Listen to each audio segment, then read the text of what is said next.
Hey everybody, it's Annette. I wanted to start today by talking about endings. On my last video, I said we would do a series on endings, some that we choose, others that we're forced into, that we may necessarily not want, because I figured the timing would be good with it being close to the end of the year, getting ready to start a new year. And a lot of things that I've referred to in past videos about my first marriage failing, and then some of the things I've done since then and directions that I've taken, just kind of fill some gaps into this picture. So I was married in, I'm going to tell you, you don't know how old I am. I was married in 87, I believe. And I was 23, and people, by that point, a lot of people, I know, like you're saying, like, oh, that's young, but in that time, people were already married with kids. So I was kind of, in that day and time, a late bloomer. So I got married then. We had dated for 6 years. We were teenage sweethearts and dated for 6 years and then got married and were married for nearly 13 years. And unfortunately, that marriage failed. I did have two small children that I was raising at that time, still in single digit numbers as far as their ages go. And I'd rather not get into it. I don't think it's really appropriate to get into um, who said or who did what, because obviously my former husband, my children's father, is not here to defend himself, and I really don't think that's fair to bring it up. It's been many years, and a lot of healing has taken place. But it was very difficult. It was a difficult all around because when I got married, he was my only one, and I intended to stay married, until death. And we got married, I was Catholic. I was raised Catholic. So I took all those things very, very seriously. And we seemed to have, overall, I mean, the ups and downs for being young and arguments and stuff like that, I think were perfectly normal. But the last 2 years, there was a shift. And that was obviously after we had children. And it was painful. It was very painful. I did beg to go to counseling, and he did not want to go to counseling. I went for myself because I needed it. So, last 2 years, really trying to make it work, and then coming to the point of these innocent people, meaning my kids, were going to be devastated because I would have been the one having to make this decision. I think he would have kept going and kept going with things being as sideways as they were. I got to a point where just the thought of going another day was arduous. I couldn't even see myself hitting the 10, another anniversary, like a 5-year anniversary, an additional 5-year anniversary, a 10-year anniversary. When I imagined myself still being in that for any length of time, I came to the point where I would honestly rather not be on this planet. And I'm like, I need to shift this. I need to do something, and I'm going to break my kids' hearts. I didn't want them growing up thinking that what was going wrong was normal. I wanted them to see a good, healthy marriage, and that was not what they were seeing. So we did end up separating, and money had been one of the issues. And when he left the house, he's the one who left, I stayed behind. I was left with the house going into foreclosure, a second mortgage that I had signed on to for him, and a position at that time that paid $6 an hour with two little people to feed. I could not keep up with all that. I had to keep up with the survival things. I had to keep up with the food on our table, the electricity. We were going into winter. Their dad and I separated in the fall, going into winter, using a space heater, all of us sleeping in one room because the house was too cold to sleep in. I could not afford the oil to be filled up in the drum, much less have it heating up our house. So we did what we had to do. And those were very, very difficult times. Being destitute, being without a husband, being the one there with my kids. We did have an agreement that 2 days of the week he would pick them up from school, and 2 days of the week I would. And those were consistent days, because the one thing we did agree on was keeping it consistent for the kids, because it was so hard on them. We wanted them to know, this night you're going to be with daddy after you get out of school. This night you're going to be with mama. And this weekend you'll be with daddy. This weekend you'll be with mom. On holidays, we were very flexible and shared holidays. My former husband, their family celebrated Christmas Eve. And we celebrated Christmas morning. So we just made sure that for holidays and birthdays, we were present for the children.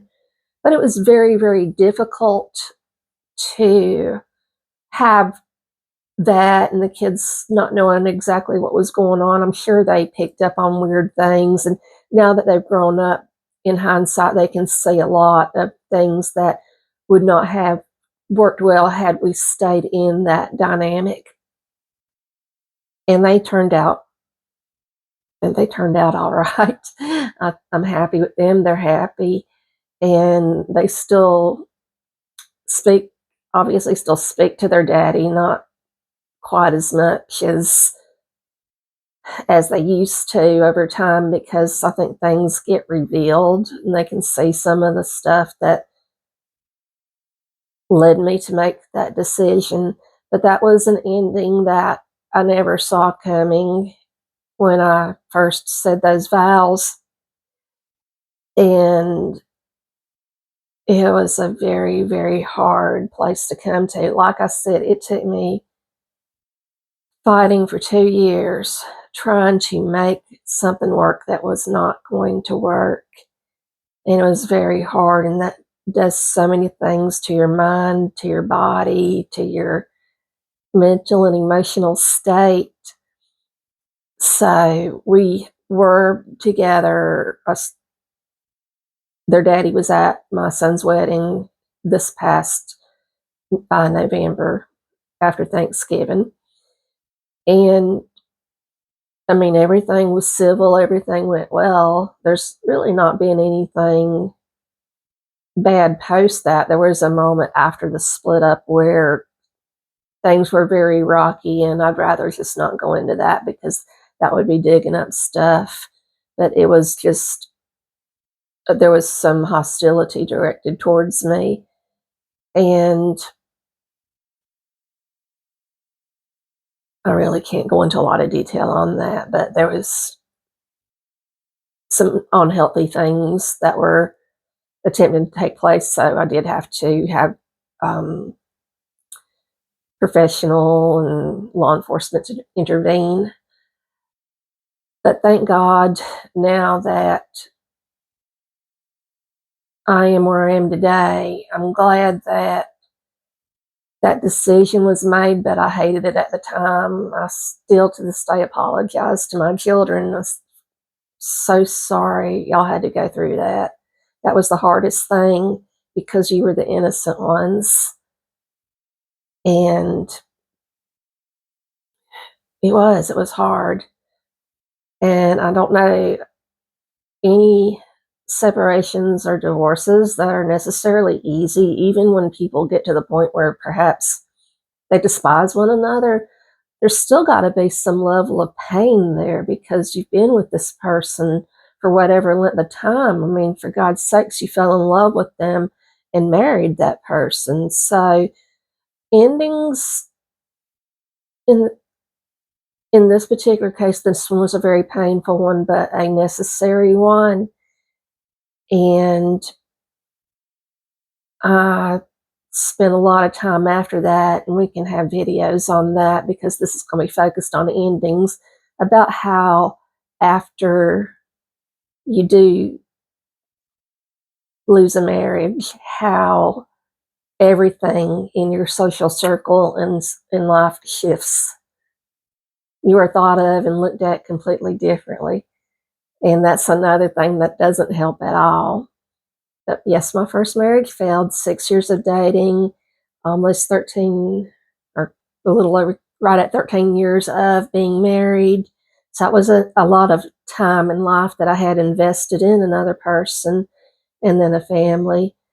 But it did end, and I will talk about other endings as we go forward because a lot of this is going to tie into it. This was basically the catalyst that led to some other things that happened, such as losing the home and stuff like that. But raised Catholic, first marriage failed, and another 12, 13 years went by before I married again. And this one is, he's a good husband. We have a good marriage and I'm happy, but it was scary. It was scary because I was like, I failed at something. How do I know I'm not going to fail at this too? And you do have those thoughts in your mind. So if you've ever, I'm about to sneeze, y'all. If you've ever gone through a separation and divorce, my heart goes out to you. It's all different reasons. Every dynamic in every couple is so different. Got the personalities, the situations. None of them are alike. So my heart goes out to you, especially if you have children involved in that, because it's so difficult for them. It's hard to explain to them. They don't know what's going on.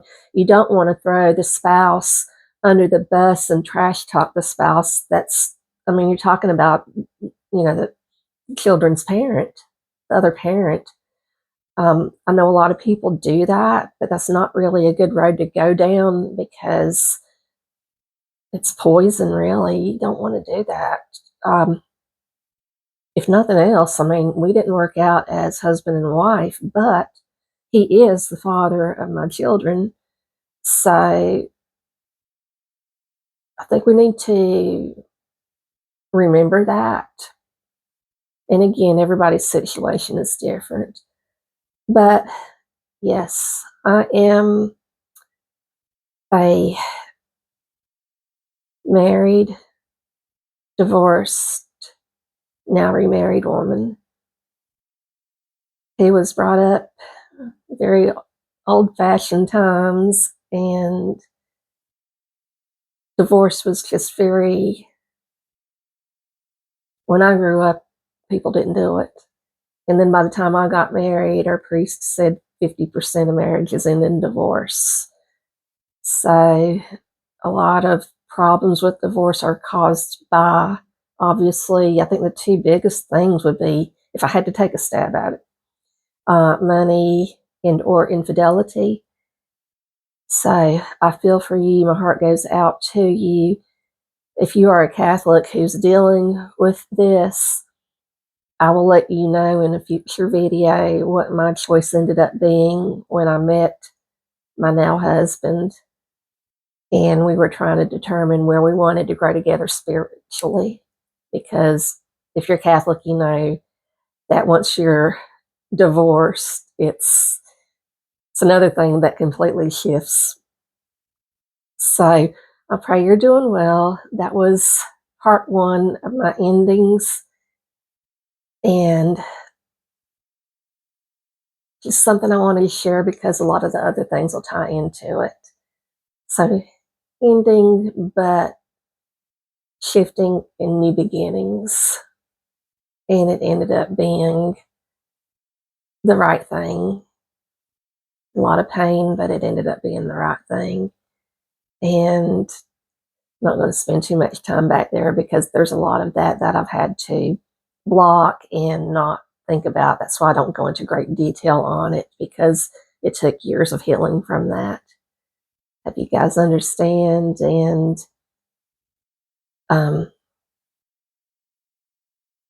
if you feel like you're alone out there and you're recently divorced or separated, and the friends and the family dynamics are all shifting and they're not shifting in your favor, I get it. I totally get it, and my heart goes out to you. Take care, my friends. We will talk about endings on my next video, and I guess the next ending will be to discuss about why I left my house. I lost a home and what led to that, and how I walked away from a home.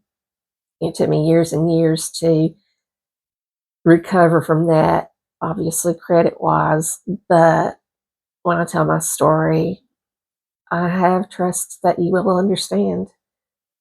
And love y'all. Have a wonderful day. Thank you for listening to me. Bye bye.